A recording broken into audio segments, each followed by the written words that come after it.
buenas noches y muy buenas tardes. Otra vez repito el saludo para que quede grabado para los que nos van a ver después. No todos pueden estar en directo.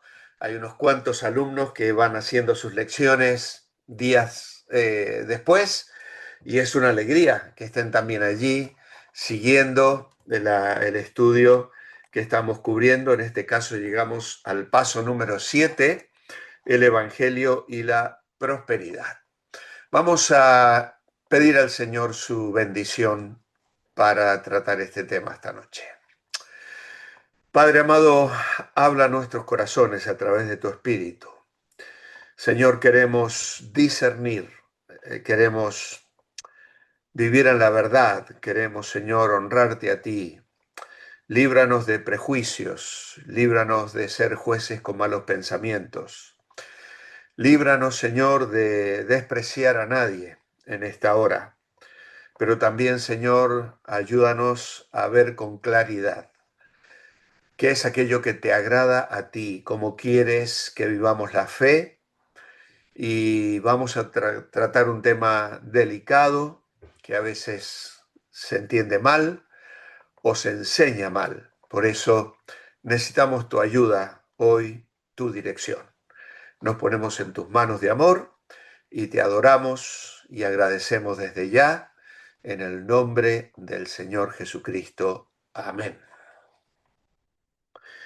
Muy bien, pues entonces vamos a compartir la pantalla porque como veis en la página 18 ya tenemos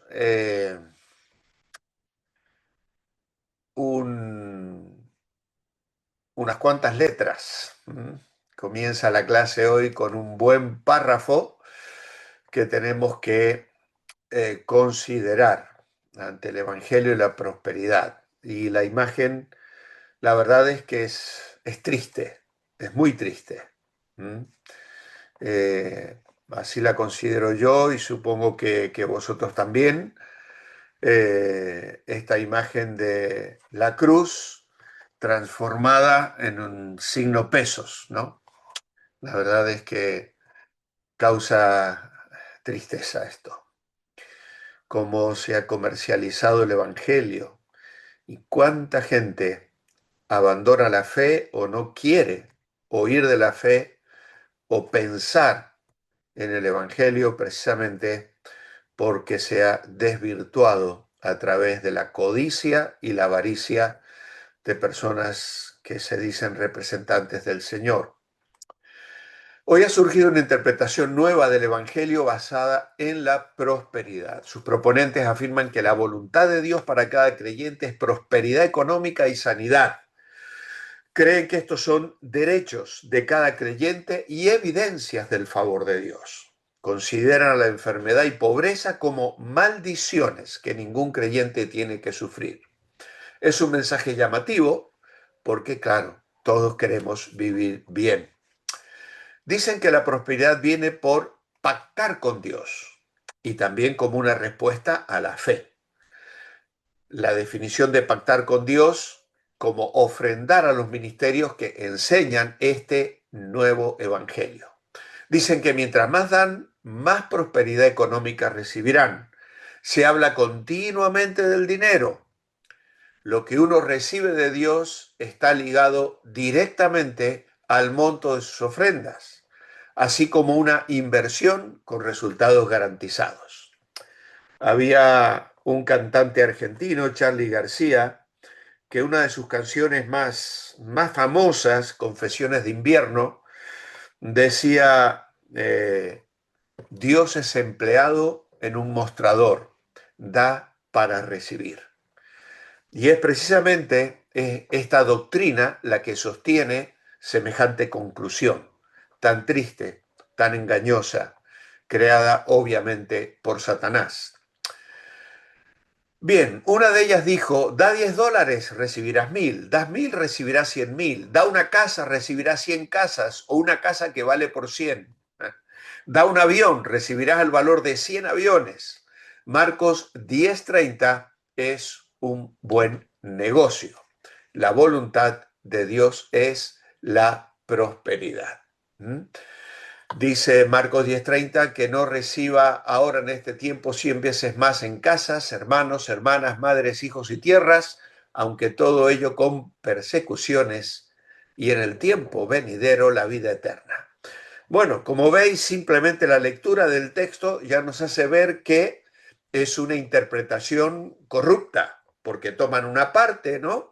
Y rechazan la otra, porque sí, tenemos una familia, hermanos, hermanas, madres, hijos y tierras. Yo muchas veces se lo digo a Eli, ¿no?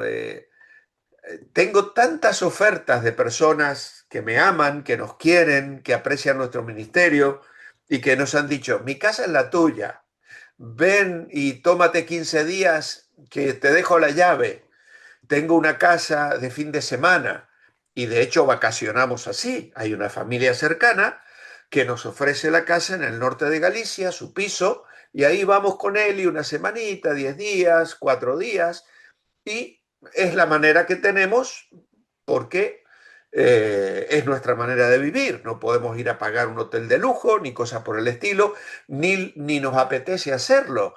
Para nosotros, damos muchas gracias a Dios porque tenemos una familia tan grande en la tierra que nos sentimos propietarios, en un sentido, de todas esas cosas que el Señor pone a nuestro alcance, sin que tenga yo la responsabilidad de administrarlo, ni de pagar los impuestos que conlleva ser los propietarios, sino simplemente aceptar el cariño, la oferta y el amor de los hermanos que la ponen a nuestra disposición. Es así, en la vida cristiana, Dios ha sido fiel en ese sentido. No nadamos en la abundancia, porque realmente no hemos salido al ministerio para ganar dinero, por supuesto. Al contrario, fue la renuncia que hicimos que pusimos nuestra vida incondicionalmente en las manos del Señor y dijimos, Señor, nuestra riqueza será la que podamos estar enviando al depósito eterno en el cielo.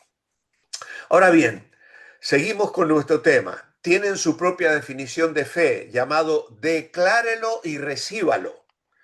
Visualiza ese Ferrari color rojo, último modelo, y ora por eso concretamente. Porque si le pides al Señor un coche, el Señor no sabe qué coche quieres. Entonces tú tienes que pedirle el coche con el color y la cantidad de potencia en el motor que quieres, y eso el Señor te lo va a dar si tú lo declaras. Dicen que fe es una fuerza, y cuando una persona declara con su boca y cree en el resultado deseado, todo lo que uno declara sucederá.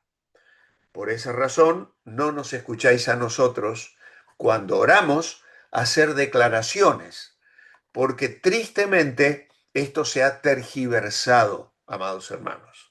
Entonces, esa idea de que yo lo declaro en el nombre de Jesús y por lo tanto ya está hecho, es ir más allá de lo que entendemos el Señor nos permite porque Él es soberano.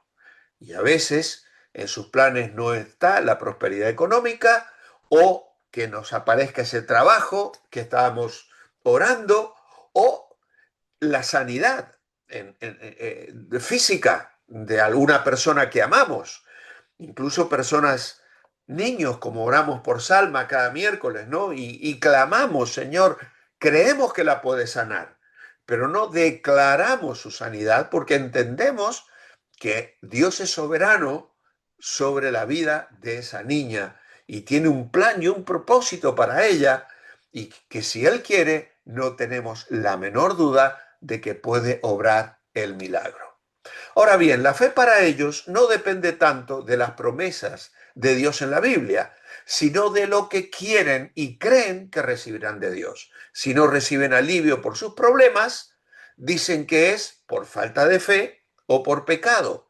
No oran usando la frase si es tu voluntad, porque claro, para ellos eso es falta de fe, ¿no? Es si es tu voluntad, no, tú es que tú no crees, porque dicen que ya saben cuál es la voluntad de Dios. Y claro, enfatiza en ese sentido palabras proféticas. profetizan, muchos de ellos. Yo no he escuchado a nadie que le profeticen un cáncer, ni morir como mártir. Les profetizan riquezas, le profetizan bendiciones, vas a encontrar la chica de tu vida, te vas a casar, vas a tener un hogar feliz, pero mira, te van a echar del trabajo, van a venir situaciones difíciles. Personalmente, a lo mejor por ahí alguno hay, pero yo personalmente no me llega esa información. Obvio, tampoco es el ambiente en el que yo me muevo, porque realmente no me siento cómodo en esos ambientes y ni los busco, ni pretendo escucharlos, ni siquiera por internet. No pierdo mi tiempo en eso. ¿Es este evangelio de la prosperidad el mismo que Cristo y los apóstoles predicaron? ¿Promete Dios a cada creyente la prosperidad y la sanidad? ¿Qué dice la Biblia? Entonces, bien, el evangelio predicado por los apóstoles, ¿qué enfatizaron? ¿Qué era el énfasis del evangelio predicado por los apóstoles? ¿Está el énfasis en la vida interior, santidad, o en lo material, lo externo, la prosperidad y la salud? Pues vamos a ver versículos que son típicos de la enseñanza apostólica y nos hacen un desafío. Resuma esa enseñanza. Primeramente Colosenses 1, 21 y 22. Y a vosotros también, que erais en otro tiempo extraños y enemigos en vuestra mente, haciendo malas obras, ahora os ha reconciliado en su cuerpo de carne por medio de la muerte para presentaros sin mancha e irreprensibles delante de él. Nosotros lo vamos a resumir de la siguiente manera. A pesar de ser enemigos y vivir lejos de Dios con malos pensamientos y hechos, acciones pecaminosas, Dios nos ha reconciliado por la muerte de Cristo. Éramos extraños, enemigos. Dentro nuestro había un rechazo que nos llevaba en lo externo a vivir de una manera pecaminosa. Pero hemos recibido reconciliación. A través de la muerte de Cristo en su cuerpo de carne, al llevar en la cruz del Calvario nuestro pecado, ahora Dios nos reviste de Cristo para presentarnos santos y sin mancha delante de él. Colosenses capítulo 3 versos 1 al 3. Si podéis habéis resucitado con Cristo, buscad las cosas de arriba, donde está Cristo sentado a la diestra de Dios. Poned la mira en las cosas de arriba, no en las de la tierra, porque habéis muerto y vuestra vida está escondida con Cristo en Dios. Así que nuestra paráfrasis, diríamos, es que al recibir una nueva vida, ahora miramos las cosas del cielo, no a las de la tierra. Es decir, nuestros valores y nuestras prioridades han cambiado. Dios ha reorientado nuestras actividades. Claro, ha transformado nuestro corazón y hay unos deseos nuevos. Al ser cautivados por Cristo, a través de ser unidos con Él, ahora debemos filtrar nuestras pasiones a través de su persona, de su trono de majestad, para alinear nuestra voluntad con la suya. Por lo tanto, nuestras búsquedas, aquello a lo que nos dedicamos, deben medirse por lo que valen en el reino de Cristo, por el propósito que tienen en el cumplimiento de la misión que tenemos como hijos de Dios. ¿Cómo contribuye mi trabajo, mi anhelo, mis búsquedas a la edificación de la iglesia? Y esto hace que tengamos que reevaluar nuestras carreras. Cuando estábamos en Argentina fundando una nueva iglesia, nos habían donado un terreno y en ese terreno se nos pedía como condición que tuviésemos una actividad que bendijese a la sociedad en general, no solo una iglesia.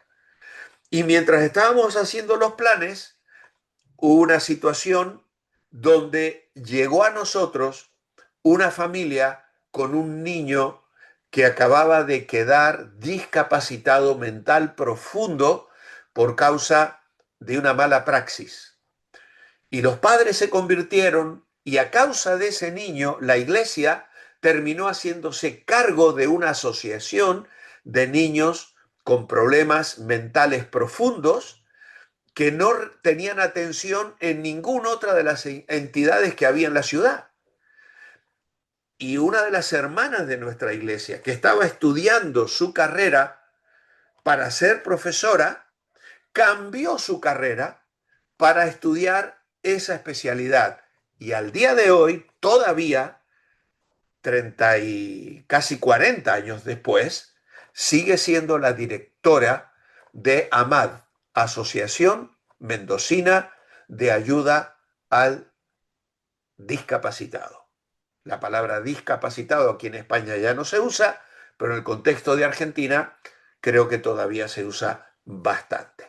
Y pues la iglesia se involucró en ese ministerio, que en aquel momento atendía a 9 niños, hoy atiende a más de 100 niños, con un montón de profesionales y de empleados que están allí sirviendo al Señor. Entonces, a veces tenemos que cambiar un proyecto en nuestra vida porque el Señor nos llama. Tenemos a veces que reconsiderar en qué gasto mi tiempo o cómo manejo mi dinero o cómo invierto mis relaciones. ¿Por qué? Porque mi unión a Cristo ahora marca todos mis anhelos, todas mis búsquedas. Mi amor por Él reorienta aquello a lo que me dedico en la vida. Colosenses 3:5, haced morir pues lo terrenal en vosotros, fornicación, impureza, pasiones desordenadas, malos deseos y avaricia, que es idolatría. Y aquí tenemos, claro, la avaricia, que es idolatría, no debe estar presente en los santos. Y ahora si yo estoy predicando un evangelio donde estoy promoviendo que vas a ganar dinero, que vas a tener más éxito en tu carrera profesional, que vas a tener mejores coches, que vas a tener mejor casa, pues estoy rindiendo un culto idólatra a la avaricia, al deseo de tener más. Y la palabra de Dios nos lo dice claramente, haced morir esas cosas en vosotros. Claro, Pablo antes ha estado hablando de lo terrenal en vosotros, de los pecados sensuales, y a eso, que son pasiones desordenadas, impureza, fornicación, son pecados sexuales. Ahora, luego agrega la avaricia, que es idolatría, porque avaricia es el pecado de querer siempre más, ya sea más cosas o más placeres. La persona codiciosa nunca está satisfecha con lo que tiene y por lo general envidia lo que otros tienen. Eso es idolatría. Es lo que le pasó a Salomón. La avaricia sexual de Salomón desvió su corazón para que, en lugar de estar satisfecho con las mujeres o con la mujer, 900 o 1000 mujeres no alcanzaron a satisfacer su avaricia sexual.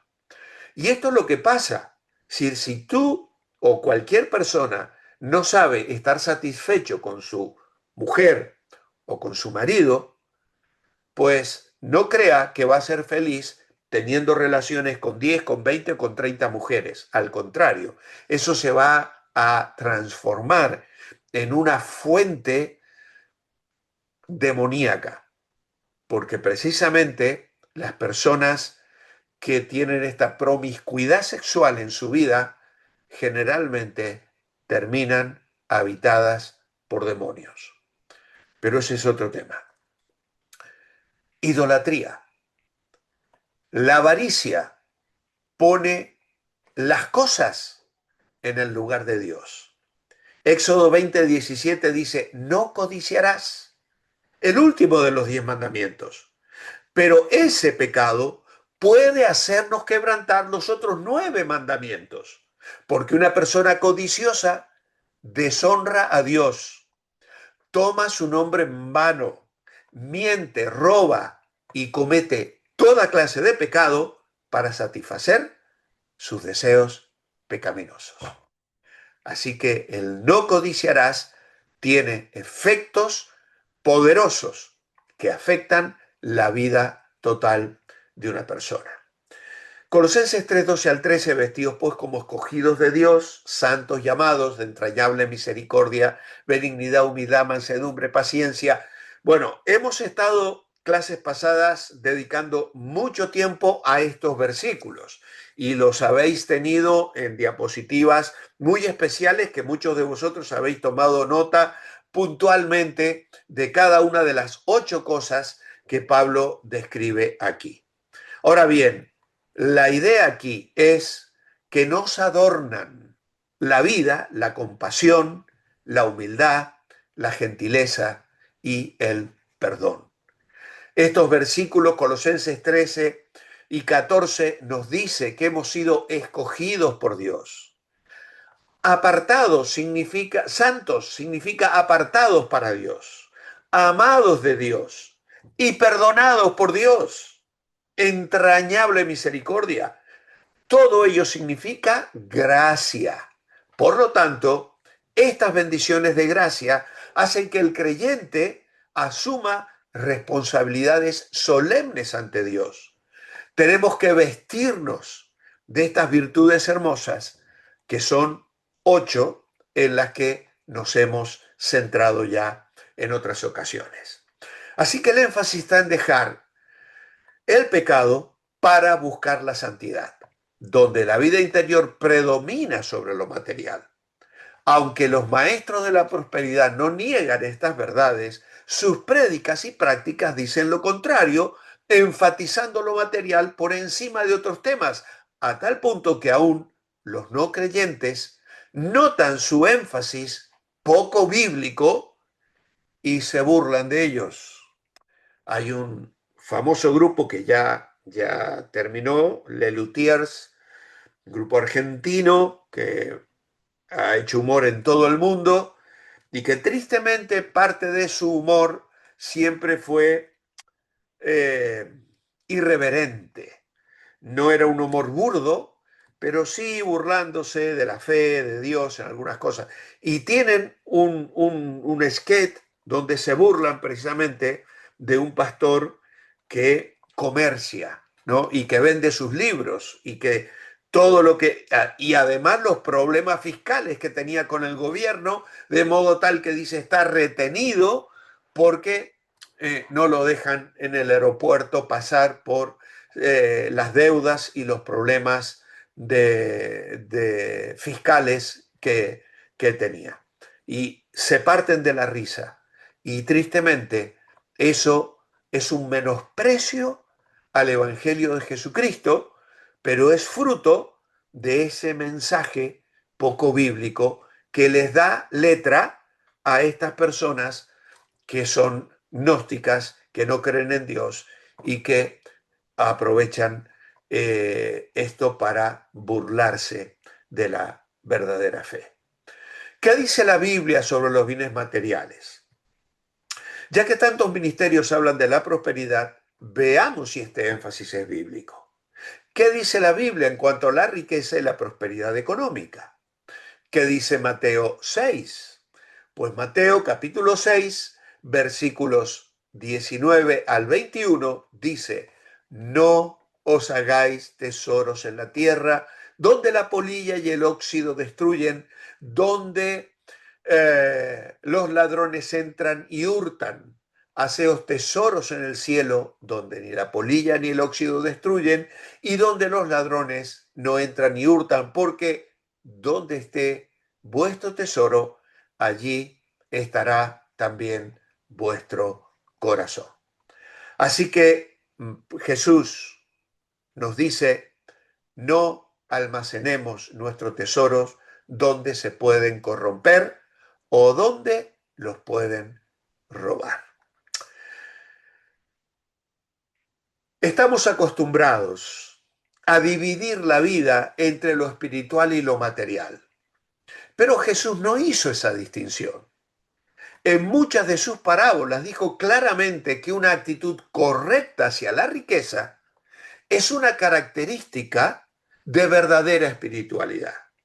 Puedes leer, por ejemplo, Lucas capítulo 12, versículo 13 y siguiente, o Lucas capítulo 16, versículos 1 al 31, donde vas a ver cómo el Señor habla claramente sobre esto.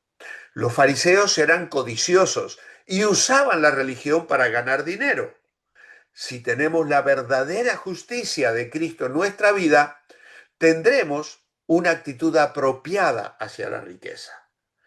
Y no significa que Jesús alabara la pobreza ni criticaba la legítima riqueza.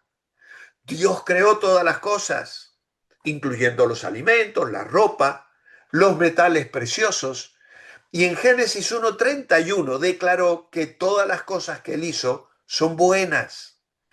Y más adelante aquí, en Mateo 6:32, Jesús dirá que Dios sabe que necesitamos ciertas cosas para vivir. Y más tarde Pablo dirá en 1 Timoteo 6:17 que nos ha dado todas las cosas en abundancia para que las disfrutemos. No tiene nada de malo poseer cosas, pero está mal que las cosas nos posean. El pecado de idolatría es tan peligroso como el pecado de hipocresía. Y en la Biblia hay muchas advertencias contra la codicia.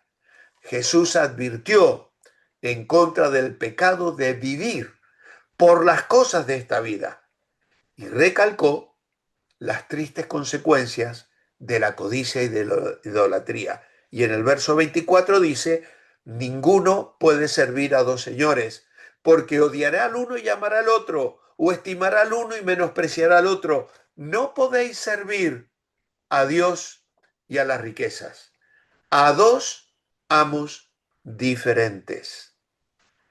Claro, estos versículos, verso 19 al 24, hablan de un tipo de esclavitud. El materialismo esclaviza el corazón, la mente y la voluntad.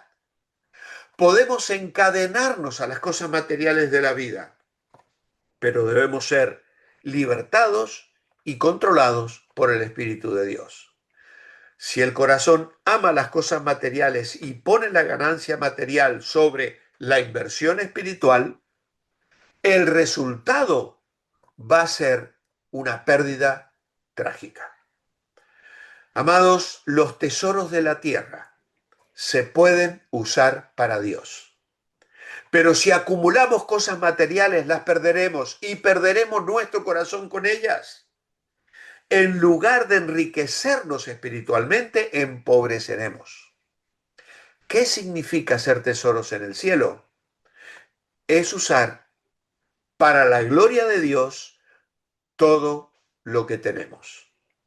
No aferrarnos a las cosas materiales de esta vida.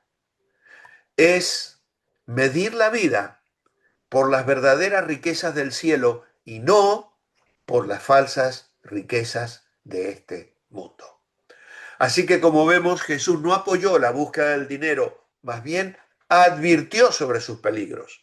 A los que buscan primeramente el reino de Dios, prometió la provisión de sus necesidades básicas como comida y ropa, pero nunca prometió riquezas.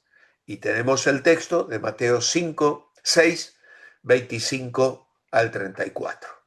No os afanéis por vuestra vida, qué habéis de comer, qué habéis de beber, ni por vuestro cuerpo, qué habéis de vestir. ¿No es la vida más que el alimento y el cuerpo más que el vestido? Mirad las aves del cielo, mirad los lirios del campo, ni aun Salomón se vistió como uno de ellos. Y si Dios la viste así, ¿no hará mucho más a vosotros, hombres de poca fe? Verso 31, no os afanéis, diciendo qué comeremos, qué beberemos, qué vestiremos. Los gentiles buscan todas estas cosas. Pero vuestro Padre Celestial sabe que tenéis necesidad de todas estas cosas. Mas buscad primeramente el reino de Dios y su justicia, y todas estas cosas os serán añadidas. Así que no os afanéis por el día de mañana, porque el día de mañana traerá su afán. Basta a cada día su propio mal. Así que, hermanos, la codicia no solo abarata nuestras riquezas, es decir, me hace sentir que no me satisfacen, me abarata a mí, me esfuerzo a afanar, la ansiedad gana mi corazón y esto no es natural ni espiritual. La persona que busca el dinero piensa que las riquezas resolverán sus problemas, cuando en realidad las riquezas solo crean más problemas. La riqueza material da un falso sentido de seguridad, que además es peligroso, porque muchas veces conduce a la tragedia. Y el Señor habla de aves y lirios que no se afanan, pero tienen la riqueza de una manera que el hombre no puede lograr. La naturaleza depende de Dios y Dios nunca falla. Solo el hombre depende del dinero y el dinero siempre falla. Y el Señor habla aquí de la ansiedad en un sentido pecaminosa. A veces queremos dignificar o podemos dignificar la ansiedad y llamada con algún otro nombre, preocupación, interés, cruz para cargar, pero el resultado va a ser el mismo. En lugar de ayudarme a vivir más y mejor, la ansiedad acorta la vida. Por eso Jesús dijo, no os afanéis. Significa, no seáis tirados en diferentes direcciones. La ansiedad y el afán nos destrozan. Cuando el hombre no interfiere, todo en la naturaleza funciona en conjunto, porque toda la naturaleza confía en Dios. Pero el hombre destroza la naturaleza porque trata de vivir su vida dependiendo de la riqueza material. Y es lo que estamos viendo en el mundo, las guerras por el petróleo, por el oro, por los materiales, por tierras raras, porque ahora se necesitan materiales para poder tener los chips en nuestros teléfonos y las cosas que ni siquiera somos nosotros conscientes de todo esto. Y en nuestra poca fe, Dios no puede obrar como quisiera. Él tiene grandes bendiciones para nosotros si nos rendimos a Él y si vivimos por las riquezas que duran para siempre. ¿Por qué guardarse de la avaricia? Lucas 12:15 les dijo, mirad, guardaos de toda avaricia, porque la vida del hombre no consiste en la abundancia de los bienes que posee. Así que nuestro valor en la vida no depende de las posesiones materiales. Jesús advirtió que las preocupaciones de este siglo y el engaño de las riquezas ahogan la palabra. La parábola del sembrador de Mateo 13, en el que fue sembrado entre espinos, oyó la palabra, pero el afán de este siglo y el engaño de las riquezas ahogan la palabra y la hace infructuosa. También el Señor dijo, es más fácil pasar un camello por el ojo de una aguja que entrar un rico en el reino de Dios. ¿Qué dijo Jesús a uno que quería seguirle? Que seguirle a él era renunciar a obtener beneficios materiales. Al contrario, implicaba incomodidades. Las zorras tienen guaridas, las aves del cielo nidos, mas el Hijo del Hombre no tiene dónde recostar su cabeza. ¿Por qué decir esto si la prosperidad es tan importante? No tendría sentido. Algunos piensan que la religión es un modo de obtener ganancias. ¿Cuál era la actitud de Pablo hacia las posesiones materiales y el sufrimiento? En 1 Timoteo 6 dijo, la gran ganancia es la piedad, acompañada de contentamiento. es decir, de satisfacción, de aceptación de lo que tengo, porque nada hemos traído a este mundo y sin duda nada podremos sacar. Así que teniendo sustento y abrigo, estemos contentos con esto. La sumisión a Dios es la mejor riqueza y el estar contentos con lo que ya se posee y valorarlo adecuadamente. Amados, las riquezas no traen contentamiento. Esa palabra contentamiento significa una suficiencia interna que nos mantiene en paz, a pesar de circunstancias externas. Y Pablo usa esa misma palabra más tarde, en Filipenses 4, dirá, he aprendido a contentarme cualquiera sea mi situación. El contentamiento genuino proviene de la piedad del corazón y no de la riqueza en la mano. Una persona que depende de cosas materiales para su paz y seguridad nunca estará satisfecha, porque las cosas materiales tienen la característica de perder su atracción. Son las personas ricas y no las pobres las que van con más frecuencia a los psiquiatras y tristemente las más propensas a suicidarse. Primera Timoteo 9:10 dice, porque los que quieren enriquecerse caen en tentación y lazo, en muchas codicias necias y dañosas que hunden a los hombres en destrucción y perdición. Porque raíz de todos los males es el amor al dinero, el cual codiciando algunos se extraviaron de la fe y fueron traspasados de muchos dolores. Así que la ambición nos lleva a caer en tentación y deseos dañinos que traen el mal, que traen el mal. El amor al dinero, hermanos, engendra pecado.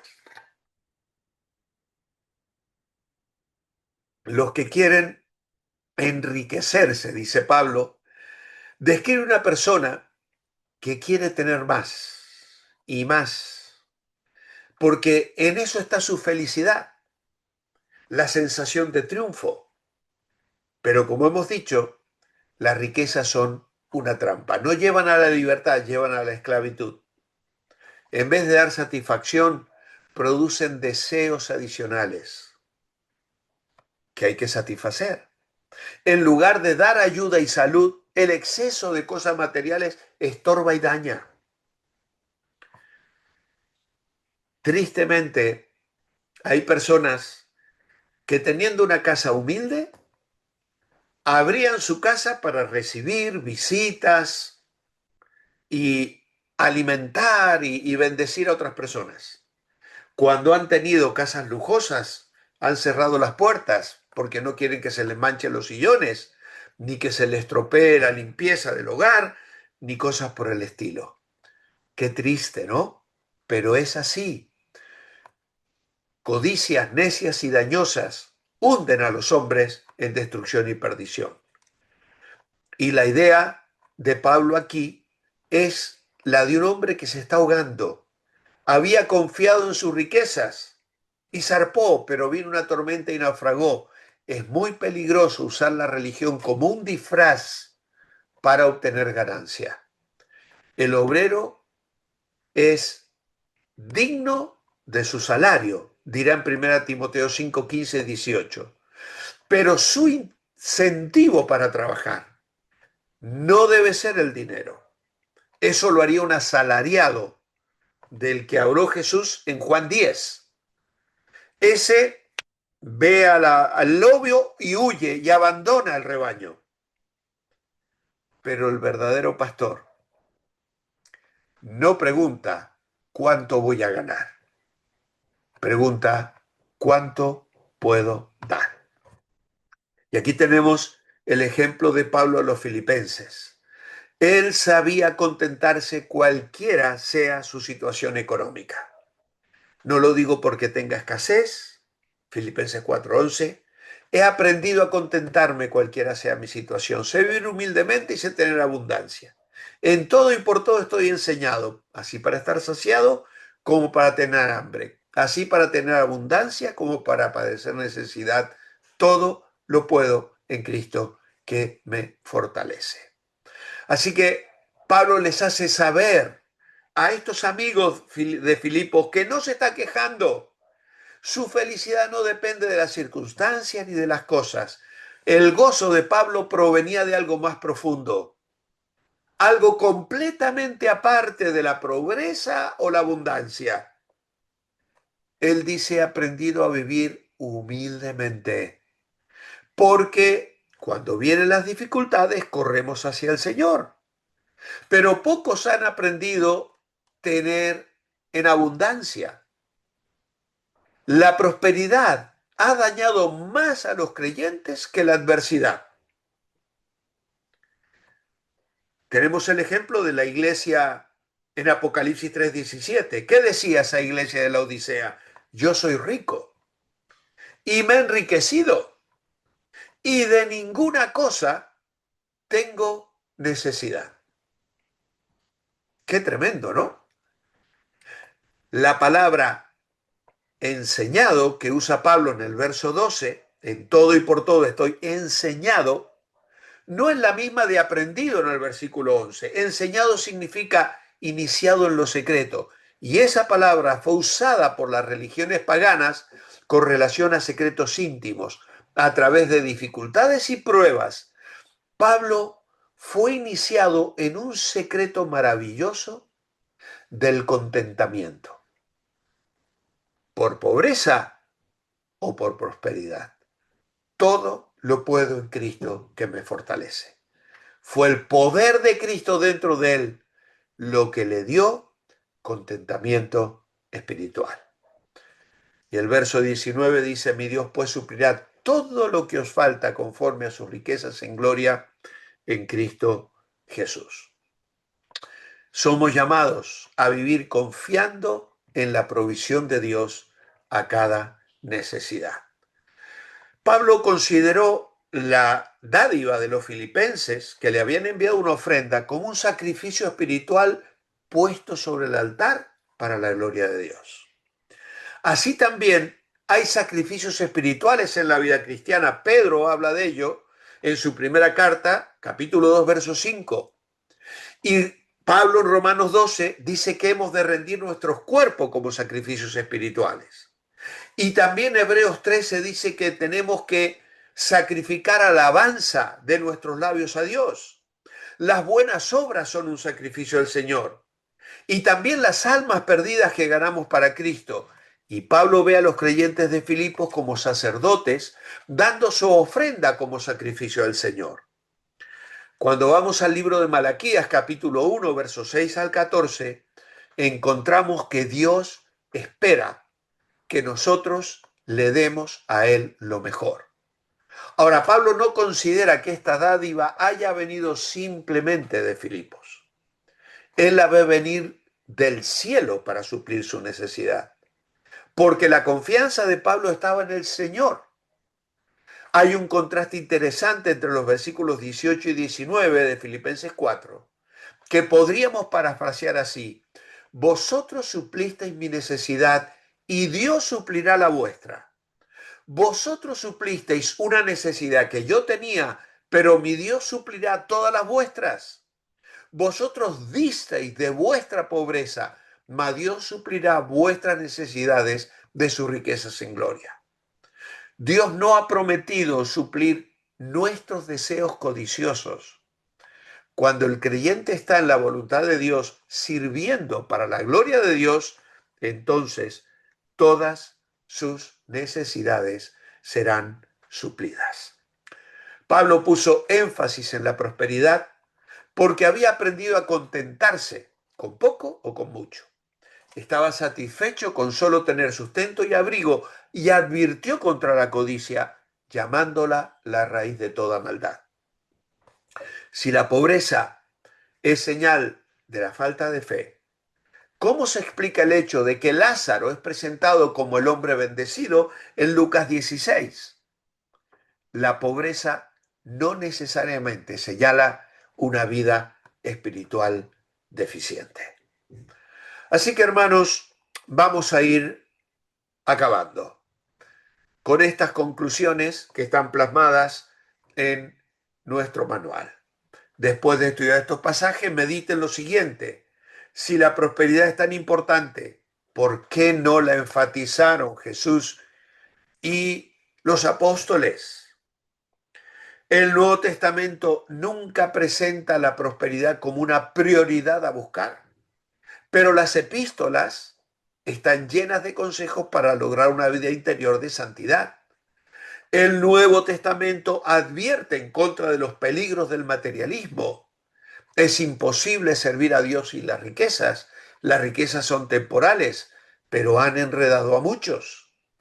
El énfasis en la prosperidad fácilmente se convierte en un evangelio por interés, apelando a la avaricia. Enfatiza lo material por encima de lo espiritual, lo exterior en lugar de lo interior. La vida cristiana tiene tiempos bonitos y tiempos duros. El sufrimiento es parte de ella. Dios no está en contra de la prosperidad. A veces provee abundantemente, pero la prosperidad no es una meta principal del mensaje de Jesús y de los apóstoles. Y tenemos allí una ilustración muy clara. Algo está mal si mira a Dios como su cajero automático. Tristemente, a veces las personas usan la oración como cuando vamos con una lista al supermercado y voy, necesito, dame, gracias Señor por escucharme y me voy. Dios busca nuestro corazón y quiere tenernos a nosotros. Gálatas 1:9. Si alguien os predica un evangelio diferente del que habéis recibido, sea anatema. En base a lo anterior, ¿es el evangelio de la prosperidad otro evangelio? Pues nuestra conclusión es que a todas luces es un falso evangelio. Engaña, manipula las motivaciones para que la búsqueda de Dios sea egoísta y por avaricia. Así que la conclusión es terminante. No podemos identificarnos con personas que abrazan ese tipo de mensaje. Esto es una base fundamental de comunión. Hay ocasiones en las que suelo enseñar sobre esto. Hay asuntos fundamentales, hay asuntos importantes y hay asuntos secundarios.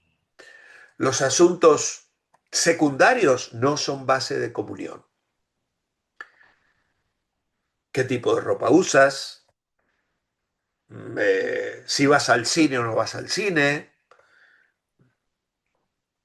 Incluso si fumas o no fumas, que en algunos lugares puede ser grave pecado. Si bebes o no bebes alcohol. Todo esas son cosas secundarias, no son base de comunión. Las cosas importantes pueden ser el divorcio, por ejemplo, o pueden ser algún tipo de doctrina secundaria,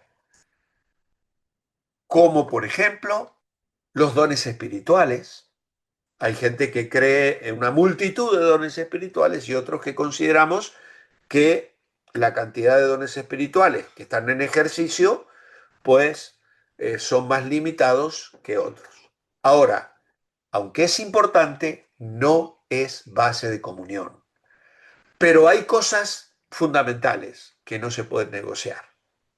Y tú no puedes tener comunión como la deberías tener con un hermano en Cristo si está predicando un evangelio falso.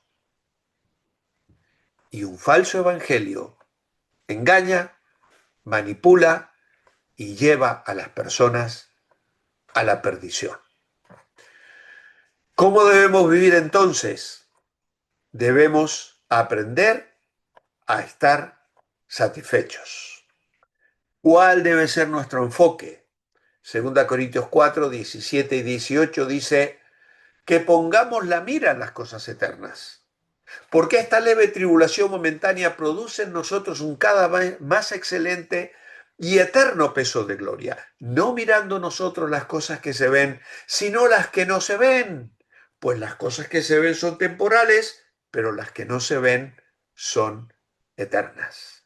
Así que ponemos la mira en las cosas de arriba, no en la de la tierra. Lo material es secundario. Y Santiago 1.9 da un consejo para el pobre. ¿Cuál es? Santiago 1.9 dice claramente, el hermano que es de humilde condición debe sentirse orgulloso cuando sea exaltado, el rico debe sentirse igual cuando sea humillado, porque pasará como la flor de la hierba. ¿Eh?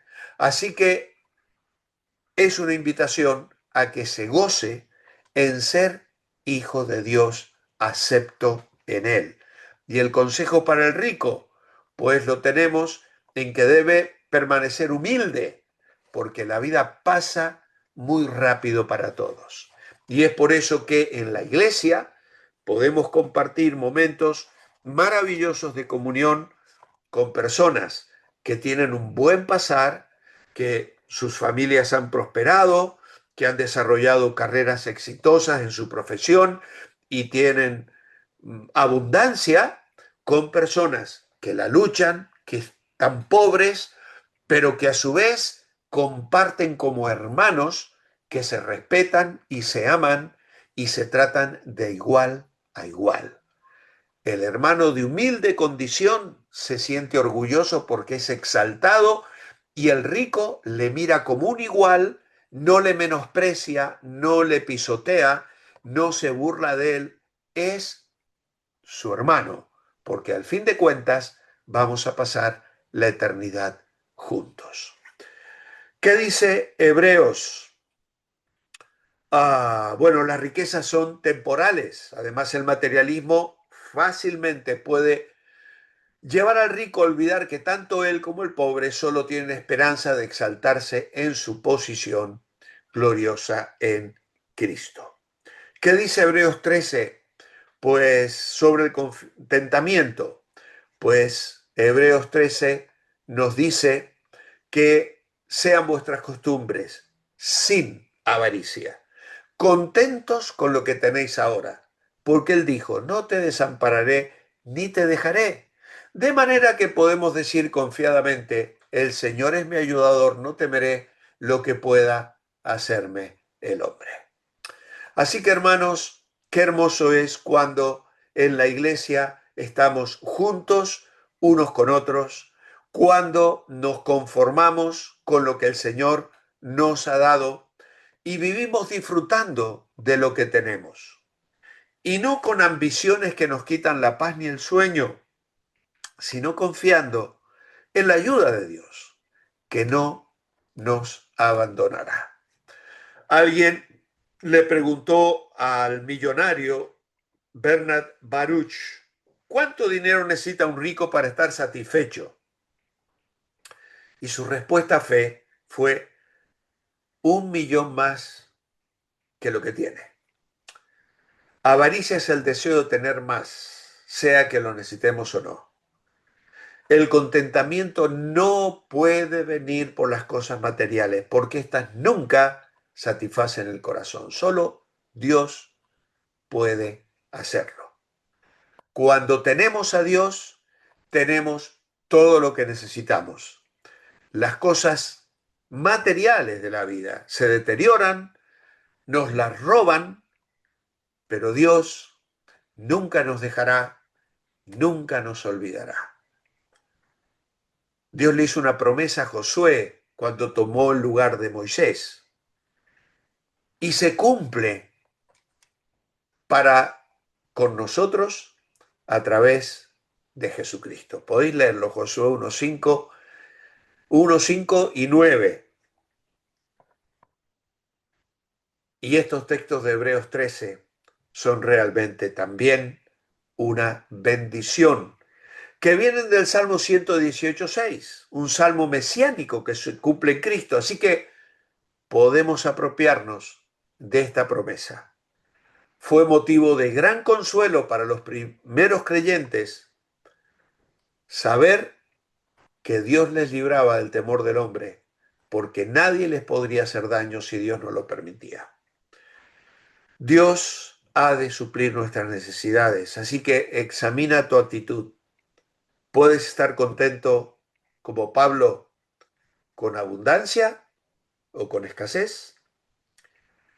Para crecer tienes un texto sugerido allí en la página 18 para memorizar, de Lucas 12:15.